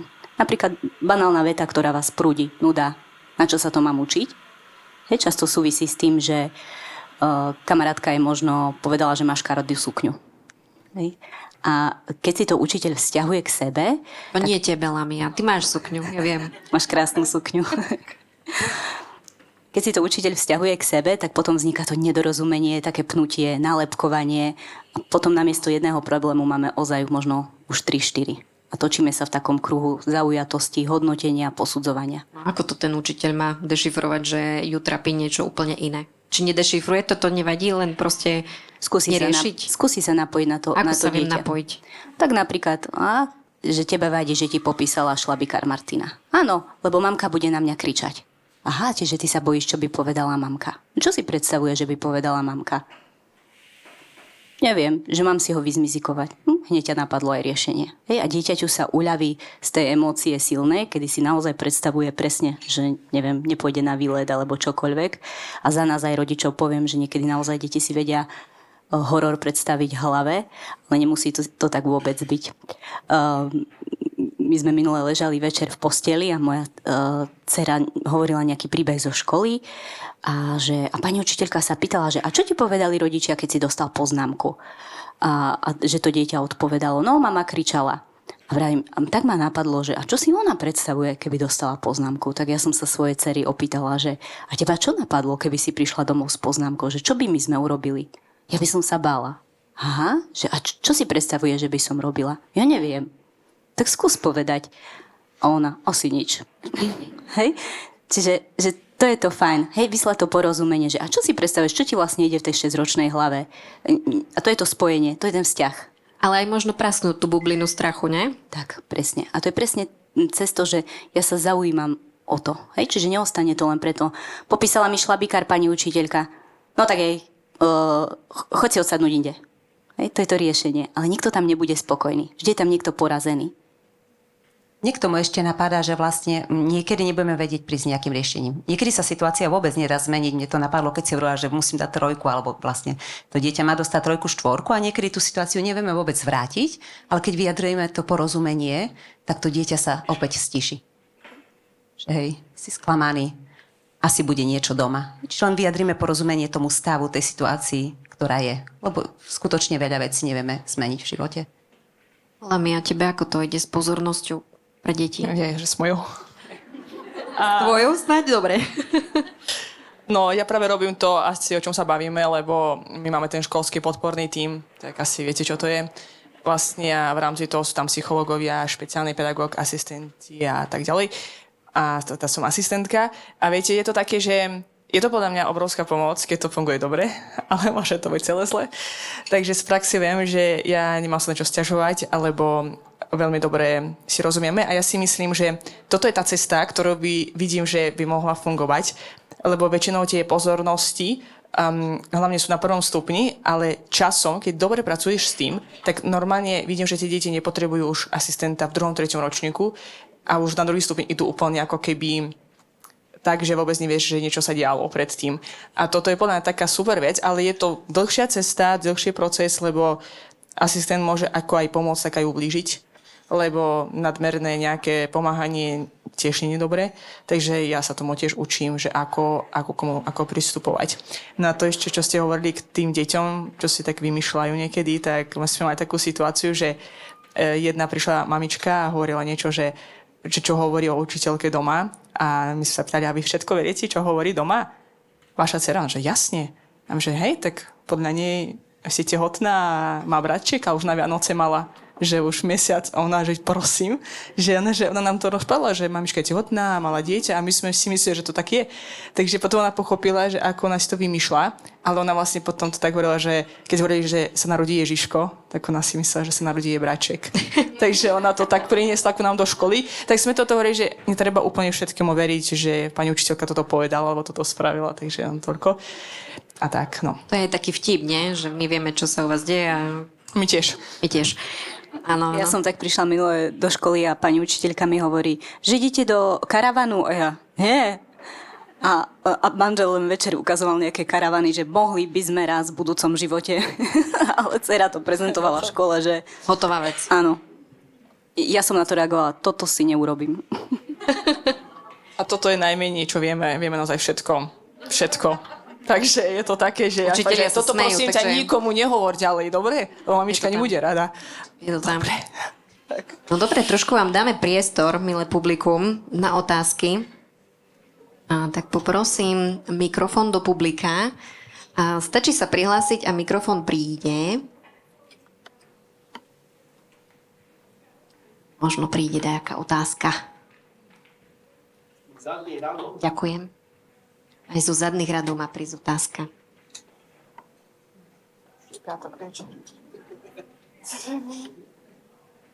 Čo to? Učitelia sa nechcú nič pýtať, jazda?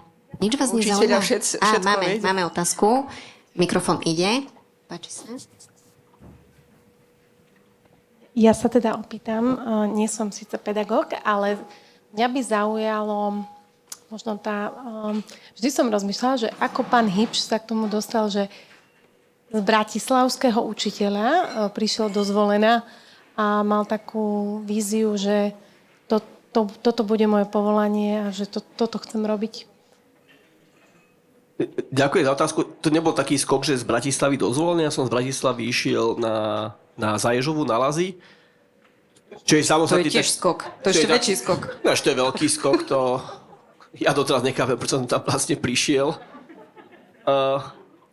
Tak, veľmi stručne, že s prvou ženou sme vlastne mali dcerku, mala 1 rok a ja som vlastne v 16 rokoch v 15 začal vlastne fungovať v environmentálnom hnutí a sme tak rozprávali vtedy, ako treba zachraňovať planétu a žiť skromne a v lesoch a tak ďalej. A keď som mal asi 26 rokov, tak zrazu teda, že tak idem to naozaj skutočne žiť a že budem teda žiť na tých hlasoch v prírode, tak ako som o tom čítal v tých knižkách. Moja obľúbená knižka bola Walden a neb Život v lesích, to som čítal 3-krát, David Henry Thoreau, perfektné. No a som potom prišiel na Zaježov a prvý rok som skoro zomrel od toho, že tam nebol vôbec mobilný signál, to si neviete predstaviť, tam nebol internet. Ja som tam prišiel, časť ľudí si myslel, že ja robím nejakú misionárskú činnosť v rozvojových krajinách, lebo ja som sa prestal ozývať. Dnes aj našich rodičov v osadách veľakrát viem pochopiť, čo musia zažívať, lebo vlastne celý môj deň spočíval v tom, že som riešil vodu, nosil som drevo, dymila mi pec, ja som vyrastal na 8. poschodí v Petržalke v paneláku a zrazu som sa ocitol niekde, kde som vlastne asi nechcel ani veľmi byť, ale už som si povedal, že nejako to tam vydržíme. Potom prišla zima, no to bolo úplne zlé, to som bol naučený teda, že sa v Bratislave odhrňa už pri 2 milimetroch. Na Zaježovej som išiel potom na obecný úrad dole do Pliešoviec, že teda nás neodhrňajú už deň, 2 a tam to nikto neriešil okrem mňa, že tam je problém. A človek vlastne zistí, že tam sa žije úplne inakšie prúdi čas, akože je to naozaj že vec, ktorá vám v mnohom akože zmení pohľad na život. A tam sme založili školu komunitnú a bola taká pekná bublinka, že super to tam fungovalo, deti boli šťastné a tak ďalej. Ale ja som vlastne roky robil v tom vzdelávaní a tým, že ja už mám 50-ku, tak som zvažoval teda, že čo robiť naozaj zmysluplné, čo naozaj akože asi môže mať najväčší dopad. A ja osobne vidím ako tú najväčšiu výzvu dnes, že či dokážeme ako spoločnosť, ako vzdelávací systém pomôcť tým, ktorí sú na okraji, ktorí žijú v ťažkých podmienkach, lebo to je jedna z najväčších víziev, ktorú Slovensko má. Ukazujú to všetky dáta. To sú tie dáta, ktoré sú v číslach že ich vidíme a nič to s nami nerobí. To sú tie čísla, kde my vieme, že každé tretie dieťa vo veku 15 rokov je funkčne čitateľsky negramotné. Čo je brutálna vec, to znamená, že my máme každé tretie dieťa, ktoré naozaj nechápe text väčší ako možno jednu vetu. A čo je strašné, vlastne tie deti sa už vlastne viac čítať nenaučia. A to si berte teda, že to je každé tretie dieťa. To je strašne vysoký počet a už to trvá. A je to potvrdené 2 meracími cyklami PISA, takže to sú generácie, ktoré nám takto idú. Takže ja keď som si povedal, čo robiť ďalej a čo sú také veci, že naozaj to skúsiť, tak je to naozaj proste teraz, že pracovať s týmito deťmi, zároveň pomáhať citlivovať majoritu, aby sme my ako majorita chápali, že čo sa tam vlastne deje a hľadať tie mosty, akým spôsobom toto celé robiť. A viem, že to je na strašne beh na dlhú trať, že my sa bavíme o desiatkách rokov. Je to vysvetlím aj našim donorom, že nebudete mať výsledky v júni na konci školského roka, že musíme sa stretnúť o 5, 10, 15, 20 rokov a uvidíme, čo to dá. Takže tá práca je ťažká aj pre učiteľov, aj pre nás, čo vlastne robíme v škole transformáciu, ale ja tam vidím naozaj také tie malé... Ja sa začínam tešiť naozaj z vecí, že keď chodíme na nejaké konferencie medzi podnikateľov, oni úplne nechápu, že prečo sa z toho tak ja teším, a ja hovorím, lebo nepoznáte ten kontext. Ja sa teším stáni štvrtáčky, ktorá proste má 10 vymeškaných hodín za pol roka, čo ja považujem za brutálny úspech, pritom viem, že kde žije, že žije naozaj v tých najhorších podmienkach, ktoré v tam osade máme, žije naozaj v tak maličkom priestore, že toto pódium je väčšie, ako ona má životné podmienky pre celú rodinu.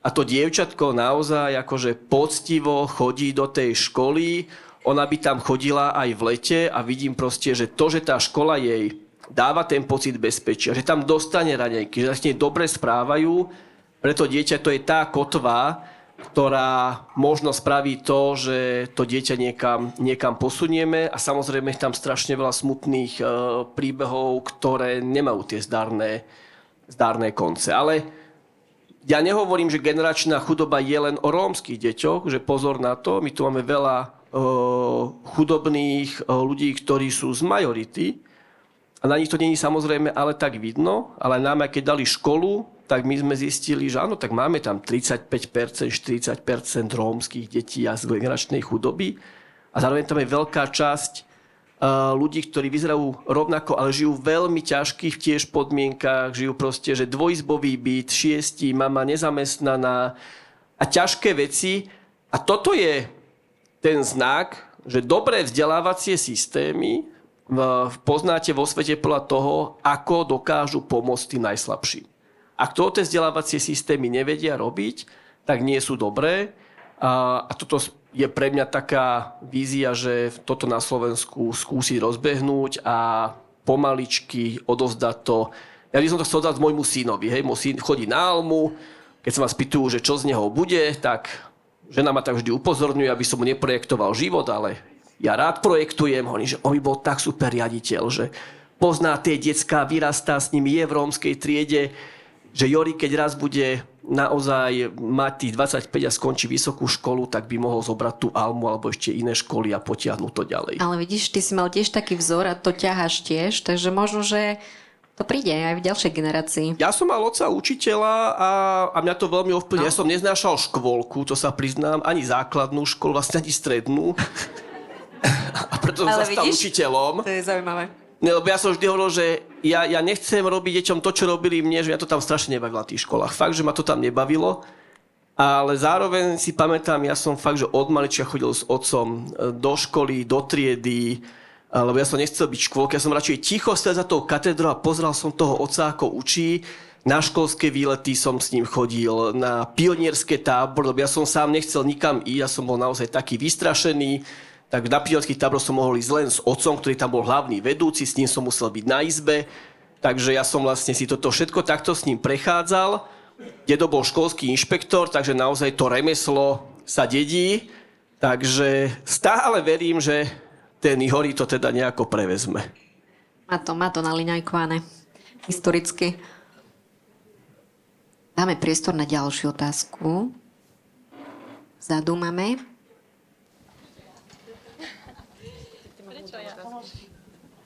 No dobre, nechceme deti, teda chceme deti bez porazených, chceme školstvo bez porazených, hej.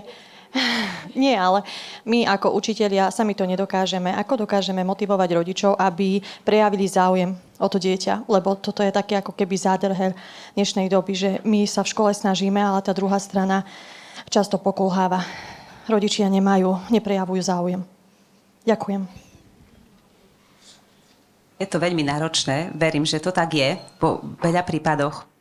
Školy, ktoré sme vlastne odškolili v tej škole bez porazených, mali sme tam vzdelávanie, tak nás potom pozývajú možno na deň rodiny a na nejaké workshopy pre rodičov, ktoré asi poviem, že tiež nie všetci rodičia prídu na ten workshop, nie všetci rodičia majú záujem.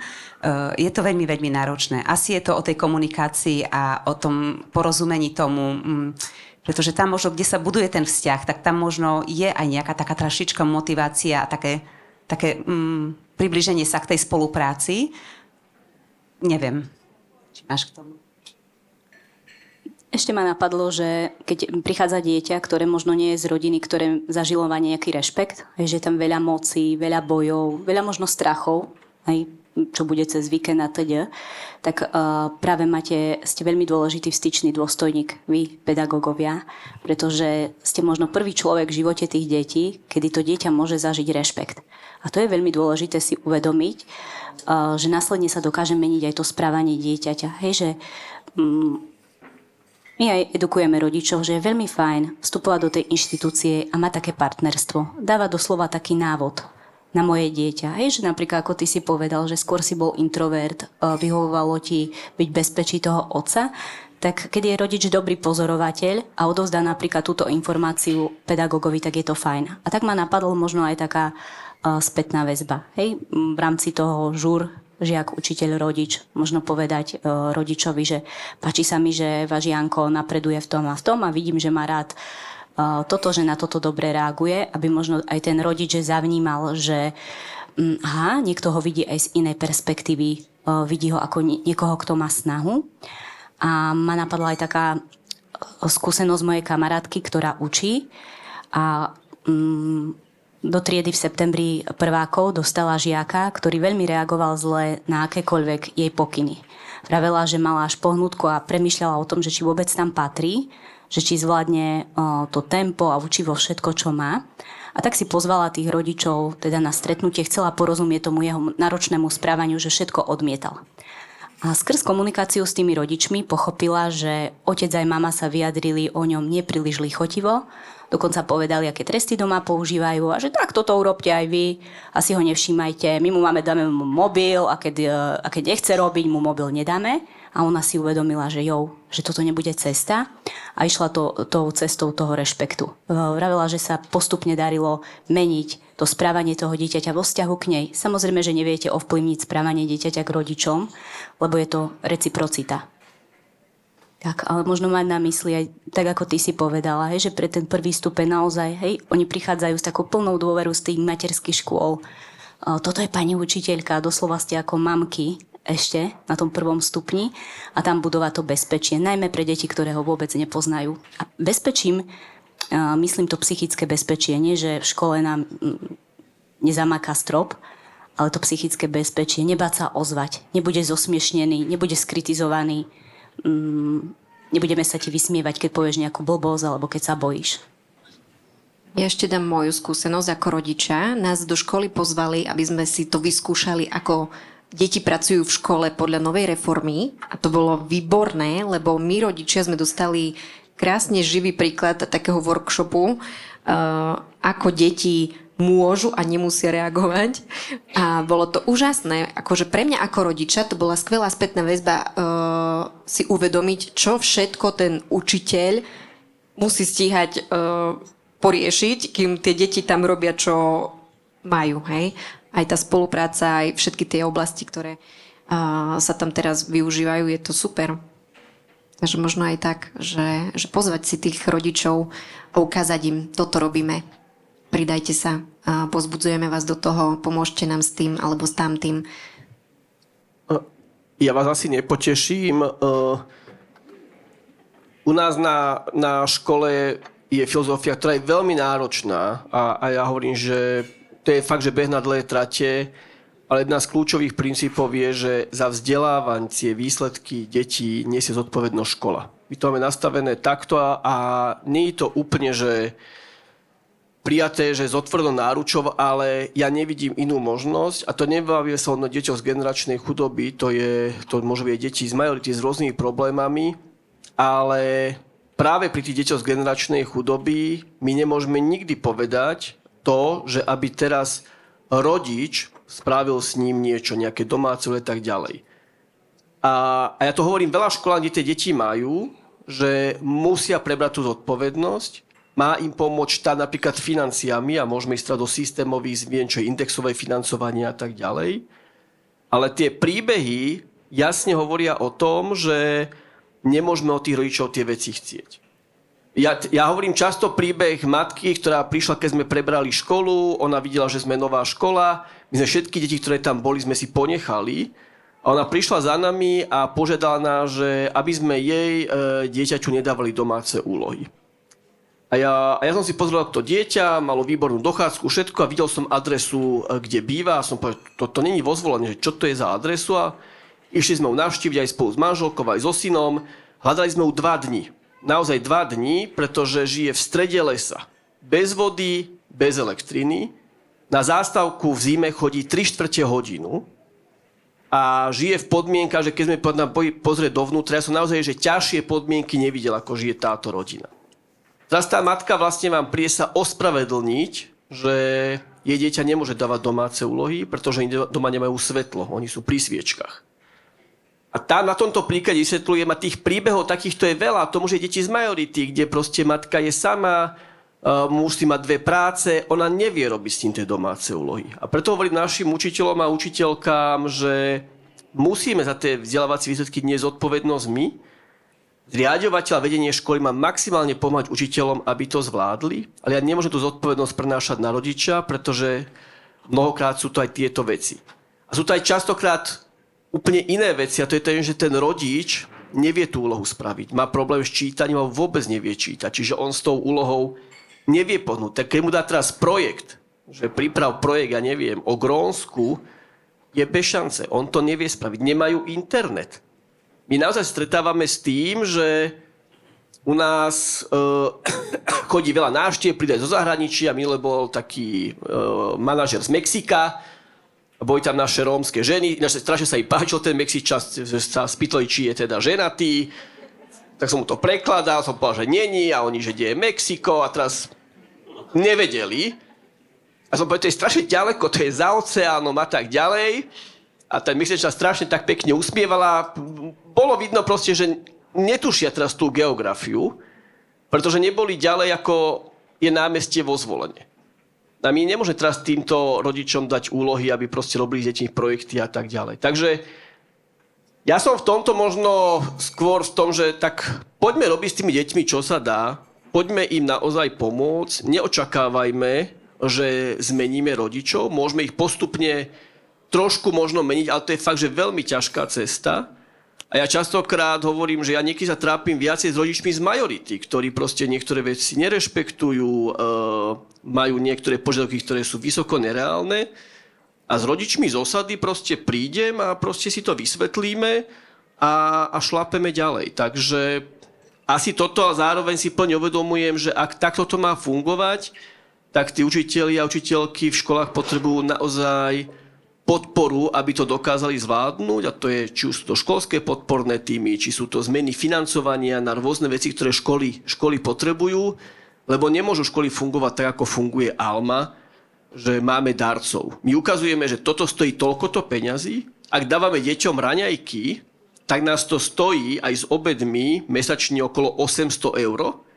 Keď to narátame teraz na celý školský rok a boli by sme väčšia škola, toto nemôžu stále financovať len dobrosrdeční ľudia. Toto má tú zodpovednosť plne prevziať štát a my o tomto musíme začať rozprávať, lebo my tu čakáme obrovské zázraky, že v tých školách sa udejú, ale tí učitelia proste, no to je naozaj rehola. Tí učitelia majú isté miesto v nebi, ale potrebujú nejako prežiť ešte na tomto pozemskom svete. Dav sa zasmial, takže asi vedia, o čom je reč. Vidím už mikrofón. Dobrý deň, ja som učiteľka 5. rok a robím s deťmi z viacerých vekových kategórií. A každý rok sa mi stane, že sa deti chcú rozprávať. Oni prídu na hodinu, môžeme sa rozprávať? A je mi im jedno, či by hovorili anglicky, slovensky, oni sa chcú rozprávať. A ja som taká z toho ostala prekvapená. A moja otázka je, že nakoľko vlastne tomu rodičovi dať spätnú väzbu, že počúvajte svoje dieťa, cíti sa nevypočuté, prečo sa s ním nerozprávate, prečo sa ho nepýtate, lebo tie deti naozaj mi povedia, oni mi povedia všetko, čo by som sa opýtala. A naozaj ocenia, keď sa môžeme iba rozprávať. A naozaj, čo si o tom myslíte? Kde je tá hranica toho, kde učiteľ môže povedať rodičovi, že vaše dieťa má taký a taký problém, prečo ho nepočúvate? A kde si mám povedať, že tak riešte si to doma? A to je veľmi pekné, že im ten priestor dáte, tým deťom, na to rozprávanie, aby to nebolo tak striktne len o tom, ale teraz ja mám nejaký plán a idem ho naplniť počas celých 45 minút. A môže to byť o tom, že ich doma rodičia nepočúvajú, ale to aj nemusí byť o tom. Môže to byť o tom, že vy s nimi máte tak dobrý vzťah, že im je tak fajn a tak sa vám chcú zdôveriť, lebo sa cítia bezpečne. Tak teda to ďakujte, že takto chcú rozprávať. To sú aké staré deti? Rôzne, každý rok sa mi to stalo, od najmenších až po tých najstarších. Najstarší sú čo, deviataci? Deviatáci stredoškoláci. Tí už menej, lebo to potom tak klesá postupne, ale stále niektorý, jeden chlapec dokonca sa veľmi zaujíma o vesmír a povedala som už, no keď to zaujíma, tak nemôžeš každú hodinu povedať niečo nové, čo si sa dočítal, alebo tak. A on naozaj každú hodinu za mnou príde a povie mi nejakú vec o vesmíre, čo prečítal. No, ja vás nepoznám, ani vás nevidím, lebo mi tu svieti reflektor, ale ja to vyhodnocujem, že je to možno znak toho, že ste aj dobrá učiteľka, že s vami chcú rozprávať. To je skvelé. Ja mám niektorých devietakov, ktorí sa na mňa pozerajú, že vráca do hrobu, a snažím sa fakt s nimi zblížiť a nejde to. Na prvom stupni to je super. Tam naozaj, že tie deti rozprávajú všetko, a tu ako aj myslím, že Lami alebo niekto povedal aj to, čo rodičia asi nechcú, že viem viacej, ako by som mal vedieť. Ale ak takto s vami rozprávajú aj v 8. 9. a to je fakt, že kvalitný vek, to je naozaj tá pedagogická výzva, tak to si myslím, že to udržujte. To je super, ak vám všetko chcú povedať. Takže ja by som sa tomu nebránil a keď začnete to hovoriť rodičom, tak otázka je, či ich budú v tom podporovať, tak možno to ani nerozprávajte a tým pádom to nedávajte na YouTube, lebo budete mať po dobrých zážitkoch s deťmi. Naviazala jeden chlapček, taký 11-12-ročný, on má vertikálne nakreslenie. A dokonca na hodine angličtiny, lebo som angličtinárka, on ma raz nakreslil od tej nudy. Ale naozaj ma nakreslil tak pekne, že som mu to nemohla ani vyčítať. Len to malo smutný koniec, lebo potom ho rodičia odhlakujú z angličtiny s tým, že prečo na angličtine kreslíš. No, tuto teraz nie som si úplne istý, že ak učíte angličtinu a on kreslí, že ak kreslí to, čo hovorí, že to je super, ak to je niečo iné... Nakreslil mňa. Hej. A to je koľka tak? On má 12 rokov. 12, no. Zalúbený. No tak to je tiež pekné. Tak to je tiež pekné. Tak, poďte sa... Lamia, Máte s koľko nimi obrázkov dobrý si už vzťah. dostala? Koľko lásky som dostala. No, vidíš. Veľakrát mi No. povedia, ja ťa milujem. To je krásne. Som do teba, to je najlepšie. do Ja teba. som povedal, že to prejde. Ja by som chcela sa vyjadriť. Že ešte, no zrovna tá pani učiteľka odišla, nevadí, lebo tie dve otázky boli také podobné aj s tými rodičmi, lebo neviem, aký vek sa tam riešil vzadu, ale to je asi jedno. Hej, že ja napríklad, ma táto otázka tiež trápi, že čo rodičia a každý možno 2 mesiace sa tak vždycky vo mne zasa taký spravodlivý hnev príde a tak s kolegyňami o tom rozprávame, ale presne som si povedala, že ja to nezmením. Nikto mi nevie na to odpovedať a som si povedala, že ja to nezmením. Neviem to zmeniť, ale ma to brutálne motivuje, že ja si poviem, že dokiaľ, že možno to dieťa v tej škole od toho času, keď ešte v školskom klube, možno tej 4. len tu zažije niečo pekné, tak ja mu to musím proste dať. A či už je to staršie, není čas, toto aj to s tým rozprávaním, toto je najhoršie, že není čas sa rozprávať, není ten čas, lebo musíš niečo, nemôžeš si hodinu prerozprávať, to je tak hrozné, to tak ťa proste, nie je to, tak zväzuje proste a nie je čas, ale niekedy stačí malo. Osmáčky väčšinou mi povedia, pančilka, nechtyček, že vždycky mi prídu s nechtami, ale tak ja to pozriem, aj keď ma to nezaujíma, ale ja to, že wow, super, kto to robil, to stačí, už idú ďalej, ale ja to beriem ako taký prejav, že oni niečo chcú a možno fakt, že nemajú také iné, že a s malými to sú iné vzťahy, teda aspoň to objatie a tak, že ma to brutálne motivuje, že keď doma to nemajú a ja to môžem dať a potom presne príde čas a zasa sa nahnevám, že prečo rodičia to nerobia a ako to riešiť a potom sa poviem, a kaže na to, ja nezmením rodičov, tak idem ja do toho. Takže toto ma vie tak namotivovať. To je také biblické, tu som ja, pošli mňa. To je presne to. Napríklad. Mňa ešte napadlo, že v rámci Gordon Institútu sa robil taký prieskum, že koľko času potrebuje učiteľ tráviť s dieťaťom, aby sa zlepšila tá klíma v triede, aby sa eliminovali konflikty, tak skúste si tipnúť, koľko týždenne potrebujete venovať čas jednému zo žiakov, aby sa cítil tam lepšie. Lamia, daj ty. Ja sa bojím, lebo to je strašne Týždenne. veľa a to nemám šancu. Taký tip z publika? Minútu? Málo, 10 minút týždenne. Každému jednému. Nie, stačí na toho, ktorý najviac možno volá A to je- po tej pozornosti a sa dá. pomoci. Tá sa dá. Tak. Poďte nechty. Často si predstavujeme, že to bude veľký presah aj do mojej práce. A čo ma ešte napadlo k tomu, ako vy ste hovorila, že vás stále pozývajú, poďme sa porozprávať, pani učiteľka, tak to je pekný príklad toho, že my sme vzťahové bytosti. Už ako sa rodíme, nevieme prežiť bez tej mamy, bez toho bezpečia a potrebujeme sa vždy vzťahovať k niekomu. A preto je pre nich dôležité budovať ten vzťah. A presne cez ten vzťah práve ide čokoľvek. Porozumenie, rešpekt, aj riešenie konfliktov, čokoľvek. Myslím, že to bola krásna bodka za dnešným Zain večerom, ale my ešte nekončíme. Ešte mám takú milú povinnosť na vás všetkých, lebo my tu rozdávame Zainovky v tombole, tak si vyberte lístky, ktoré ste dostali pri vstupe a na vás, milí hostia, mám takú prosbu, že by ste vyžrebovali jedno číslo a potom darujete Zainovku. A dnes je taký špeciálny deň, že nebudeme darovať len Zainovky, ale to si povieme až na záver, lebo to až ten posledný získa takú cenu, ktorú aj ja som si povedala, že to by som chcela. Ale možno sa mi to ešte splní. Môžem. Dobre, tak Juraj, môžeš začať a ja ti podám Zainovku a potom môžeš niekomu ju podarovať. A on príde sem, či ja idem Áno, za ním? On príde sem. Dobre, tak číslo 65.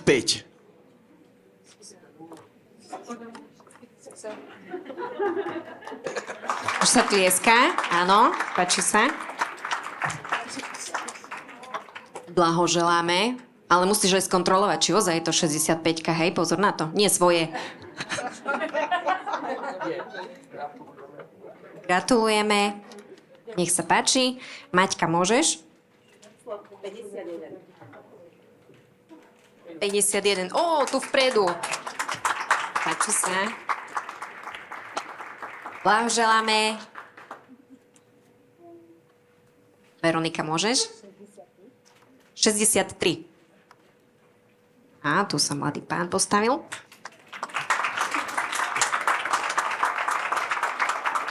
Blahoželáme. Lamia. Číslo 54. 54. 54. Môžem si zobrať ja. Nie, Nikto? niekto, kto išiel na vecku, alebo tak? Pani učiteľka? Tak to Tak jej poďte musíme prevziať dať. cenu. Jej to musíme dať. Poď.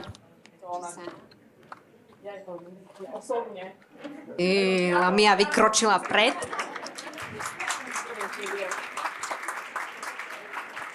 Jej, a vy máte aj Zain šaty, to je super. To sa teším. A ty máš aj Zain tričko a ja ešte darujem 56-ka. 56-ka. Tam vzadu, super. Mladý muž. Ďakujem.